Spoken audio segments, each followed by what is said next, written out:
Hadis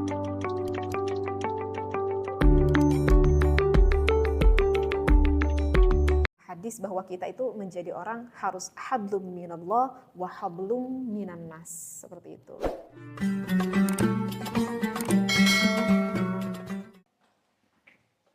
Bismillahirrahmanirrahim. Assalamualaikum warahmatullahi wabarakatuh. Para jamaah al-Asran rahimakumullah, yang mudah-mudahan tentunya ya selalu tetap berdoa. Mudah-mudahan di dalam setiap situasi, kondisi apapun yang kita lakukan, ya Allah, kita mudah-mudahan selalu berada di dalam ridhonya dan juga rahmatnya Allah. Amin ya Allah ya rabbal alamin.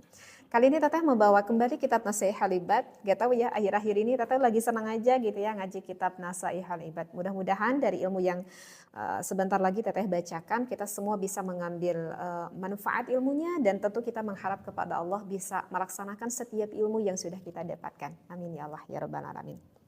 Baik, sekarang untuk makalah yang ketiga ya. Bismillahirrahmanirrahim. Bismillah walhamdulillah wassalatu wassalamu ala rasulillah. Wal maqalatu salisah an Umar radhiyallahu anhu husnul tawadud. Kata Sayyidina Umar radhiyallahu anhu mengatakan bahwa husnul tawadud, rasa sayang yang terbaik. Apa? Rasa sayang yang terbaik, ail mahabbah, yakni mencintai ilan nasi, kepada manusia, itu nisful akli, setengah akal. Apa nih teh maksudnya? Setengah akal, kepada manusia itu cintanya setengah akal. Apa nih maksudnya? Oke, sedikit kita lanjut dulu baca. Kama rawa Ibnu Hibban wa Tabrani wal Baihaqi an Jabir bin Abdillah anna Nabiyya sallallahu alaihi wasallam qala, mengatakan di dalam itu hadis, mudaratun nasi sadaqatun. Nah ini penjelasannya. Dari nisful akli penjelasannya ini. Mudaratun nasi sadaqatun. Bahwa mudarrah itu ramah tamah. Kalau makna secara besarnya ramah tamah terhadap manusia itu merupakan sedekah. Nah, kita sedikit ulik dulu dari kata mudarah. Sebetulnya sih ini kalau misalkan kita lihat dari katanya memang itu ramah tamah. Tetapi yang dimaksudkan di sini itu adalah bukan ramah tamah. Kalau kita lihat dulu nih, kita ulik dulu sedikit dari kata mudarah agar nanti paham. Mudarah itu kata dasarnya itu dari daro. Daro itu artinya adalah saling beredar. Apa nih saling beredar? Iya, saling beredar, saling mengunjungi, kayak gitu ya. Kalau saling beredar itu maksudnya saling mengunjungi, seperti itu. Maknanya harus kita ketahui dulu nih, bahwa kita sosok seorang manusia itu adalah sosok setengah sifat individu dan setengah sifat sosial. Jadi manusia itu tidak bisa lepas dari itu, dari kepribadiannya, dan juga dari sifat kesosialannya. Jadi kayak seperti nilai mata uang yang berbeda gitu ya di dalam hidup kita ini. Maka pantas ya di dalam hadis Rasul Sayyidina Umar memerintahkan, jadilah kita itu sosok yang kalau bisa gitu ya, kita menjadi sosok yang bisa sangat dicintai oleh orang lain, dan juga kita harus berusaha menjadi sosok orang yang mencintai orang lain.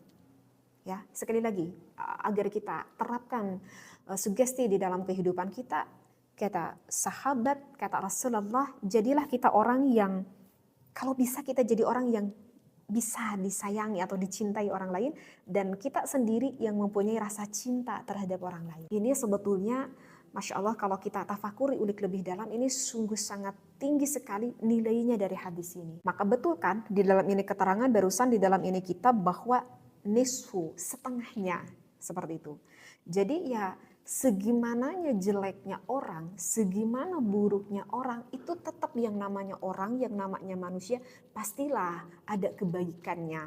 Meskipun entah itu kebaikannya banyak atau kebaikannya sedikit, karena manusia itu kan bukan setan, bukan iblis ya. Sejahat-jahatnya pasti adalah sedikit kebaikan yang bisa didapatkan dari orang tersebut. Seperti itu. Makanya kan udah populer sekali kan di dalam hadis bahwa kita itu menjadi orang harus hablum minallah wa hablum minan nas, seperti itu. Jadi yang dimaksudkan di dalam ini hadis mudaratun nasi sadaqah artinya adalah ramah tamah terhadap manusia itu merupakan sedekah. Kalau dari kalimat dasarnya kan tadi apa saling ya itu ya saling beredar atau saling berkunjung. Jadi bukan berarti kita itu mempunyai sifat ramah tamah ketika kita hanya bertemu dengan orang-orang aja, tetapi kalau misalkan kita tidak bertemu, bersosialisasi dengan orang-orang maka kita tidak menjadi sosok yang ramah tamah. Bukan seperti itu. Jadi di dalam sifat keindividuan kita memang mempunyai pribadi yang cukup sangat ramah tamah sekali, dan ketika kita bertemu dengan orang-orang tentu keramah tamahan itu pun harus kita kita salurkan lah gitu ya terhadap orang-orang akan keramah tamahannya itu. Maksudnya itu adalah intinya seperti itu ya di dalam ini hadis. Jadi dikarenakan dari darok saling beredar, jadi terkadang ada suatu waktu orang yang berkunjung kepada kita dan kita yang berkunjung kepada orang. Jadi jangan melulu orang lain yang bersilaturahmi kepada kita. Pada satu situasi pun ya kita yang perlu bersilaturahmi ataupun berkunjung gitu ya terhadap orang lain. Jadi kan makanya itu saling gitu, saling beredar ataupun saling berkunjung lah istilahnya itu seperti itu. Nah, kemudian dilanjutkan kembali ya di dalam ini kita pembahasan mulatofatun nasi bil qauli wal fi'li yusabu alaihi sawabas sadaqah. Jadi maksudnya kita harus mempunyai sifat yang lemah lembut terhadap manusia, mau dengan ucapan kita atau perbuatan kita itu semuanya sawabas sadaqah, itu semuanya akan diganjar perbuatan dengan ganjaran sebagaimana pahalanya sedekah. Wa kana min mudaratihi sallallahu alaihi wasallam. Nah, ini apa nih di antara keramahan baginda Nabi Muhammad sallallahu alaihi wasallam yang bisa kita tiru, annahu bahwasanya baginda Nabi Muhammad la yadhammu, tidak pernah mencela makanan. Ya, la yadhammu ta'aman, tidak pernah mencela makanan. Kalau misalkan tidak suka ya, kalau misalkan makanan ini tidak terlalu sehat ya udah tidak banyak basa-basi yang keluar dari lidahnya, ya cukup dihentakkan saja. Seperti itu ya. Jadi ini yang disuguhkan misalkan oleh orang lain, Nabi Muhammad itu berpikir kalau ini makanan tidak terlalu baik jika dikonsumsi, tidak terlalu banyak basa-basi, ya udah dihentakin aja gitu ya. Kalau misalkan makanan ini tidak terlalu enak, enggak ngeyel gitu baginda Nabi Muhammad, ya udah dihentakkan aja seperti itu ya. Kadang kita suka lupa ya. Kita refleks aja ini bibir, aduh ini masakan enggak enak banget gitu ya. Seperti itu ya. Aduh, ini susahnya ya lidah kita. Nah, kemudian apa lagi nih? Wala yarharu khadiman, tidak pernah membentak pembantu. Ya Allah. Wala yadribu mra'atan, dan juga tidak pernah memukul istri-istrinya. Tentu ya, masa baginda Nabi Muhammad mempunyai kelakuan seperti itu. Wal mudarratu, ramah tamah itu adalah hiya tarkud dunya, meninggalkan dunia, li ajli dini, untuk tujuan agama, aksul mudahanah, kebalikan di dalam mencari muka, seperti itu. Jadi kita kembali ya ke pembahasan dari tadi mudarah, mudarah saling berkunjung. Ini menunjukkan bahwa banyak sekali kemanfaatan atau saling memberikan kemanfaatan terhadap orang lain. Nah, akhirnya ada timbul nih pertanyaan, nah gimana nih Teh kalau misalkan saya kan seorang wanita ya. Kalau wanita itu kan biasanya sifatnya itu kebanyakan itu adalah wanita itu kan di rumah. Ini kebanyakan ya. Kebanyakan kan wanita itu sosok yang di rumah. Berbeda dengan laki-laki sosok yang di luar rumah. Karena kan mencari nafkah setiap harinya. Kalau perempuan kan biasanya di rumah mengurusi keadaan rumah tangganya. Sehingga kan ya tentu kalau wanita itu lengkahnya atau langkahnya itu tidak bisa seluas kayak laki-laki gitu. Nah, bagaimana kalau misalkan bagi seorang wanita untuk mudarah, memberikan kemanfaatan itu terhadap orang lain. Nah, itu dengan makna ini sebetulnya bukan berarti ya seluas-luasnya gitu kita itu harus melangkah, ya enggak gitu. Kalau misalkan wanita ya udah tahu kewajibannya itu adalah di rumah mengurus rumah tangganya, segimananya wanita itu diam di dalam rumah, tentu karena wanita yang mengurus rumah tangga, misalkan mengurus makanannya, mengurus anak-anaknya, pastikan wanita tersebut pun akan tetap bersosialisasi, bertemu tuh dengan masyarakat, bertemu dengan orang-orang. Misalkan karena mau menyediakan makanan, maka kan harus ke warung ya pendeknya, atau paling jauhnya ke pasar gitu ya. Sehingga kan setiap hari ke warung, mungkin di sana kita akan bisa bersosialisasi dengan orang yang ada di warung tersebut misalkan gitu ya. Kemudian punya saudara, kemudian ada tetangga-tetangga di sebelahnya, ya kan?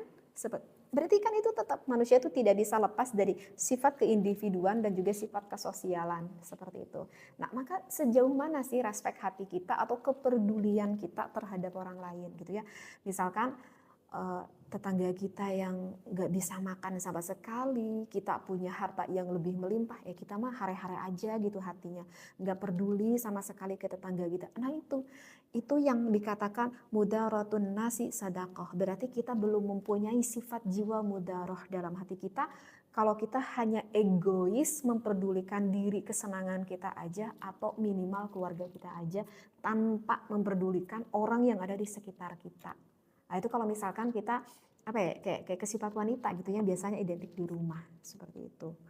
Nah, kemudian ada lagi pertanyaan lagi. Teh, itu gimana ya kalau misalkan sosok seorang waliullah, kita kan sering ya mendengar akan kisah-kisah seorang waliullah yang berujlah.